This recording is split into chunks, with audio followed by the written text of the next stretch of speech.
ಶಾಕ್ಸ್ಗಾಮ್ ಕಣಿವೆಯು ಸಂಪೂರ್ಣವಾಗಿ ತನಗೆ ಸೇರಿತು ಎಂದು ಹೇಳುವ ಮೂಲಕ ಚೀನಾ ಮತ್ತೊಮ್ಮೆ ಭಾರತದೊಡನೆ ಭೂವಿವಾದ ಕೆದಕಿದೆ. ಪಾಕಿಸ್ತಾನವು ಭಾರತದ 5,180 ಚದರ ಕಿಲೋಮೀಟರ್ ಶಾಕ್ಸ್ಗಾಮ್ ಕಣಿವೆ ಪ್ರದೇಶವನ್ನು ಆಕ್ರಮಿಸಿಕೊಂಡಿತ್ತು. ಆಕ್ರಮಿತ ಸ್ಥಳವನ್ನು 1963ರಲ್ಲಿ ಚೀನಾಕ್ಕೆ ವಹಿಸಿಕೊಟ್ಟಿತ್ತು. ಚೀನಾ ಈಗ ಆ ಸ್ಥಳ ತನಗೆ ಸೇರಿತು ಎಂದು ಹೇಳುವ ಮೂಲಕ ಭೂವಿವಾದವನ್ನು ಮತ್ತೆ ಕೆದಕಿದೆ. ಪಾಕಿಸ್ತಾನ ಆಕ್ರಮಿತ ಕಾಶ್ಮೀರದ ಭಾಗವಾಗಿರುವ ಶಾಕ್ಸ್ಗಾಮ್ ಕಣಿವೆಯು ಅವಿಭಜಿತ ಕಾಶ್ಮೀರದ ಭಾಗವಾಗಿತ್ತು. ಚೀನಾದ ಕ್ಸಿಂಜಿಯಾಂಗ್ ಪ್ರಾಂತ್ಯಕ್ಕೆ ತಾಗಿಕೊಂಡಿರುವ ಈ ಕಣಿವೆಯನ್ನು ಪಾಕಿಸ್ತಾನಕ್ಕೆ ಕೆಲವು ಬಗೆಯ ಅನುಕೂಲ ಮಾಡಿ ತನ್ನ ಬಗಲಿಗೆ ಹಾಕಿಕೊಂಡಿತ್ತು.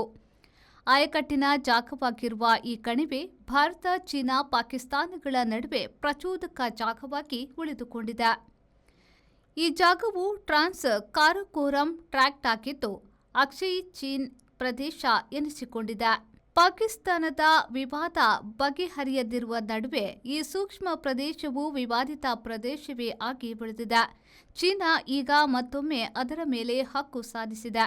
ಚೀನಾದ ವಿದೇಶಾಂಗ ಸಚಿವಾಲಯದ ವಕ್ತಾರೆ ಮಾವೋ ನಿಂಗ್ ಅವರು ಮತ್ತೆ ಈಗ ಶಾಕ್ಸ್ಗಾಮ್ ಕಣಿವೆ ನಮ್ಮ ಹಕ್ಕು ಎಂದಿದ್ದಾರೆ.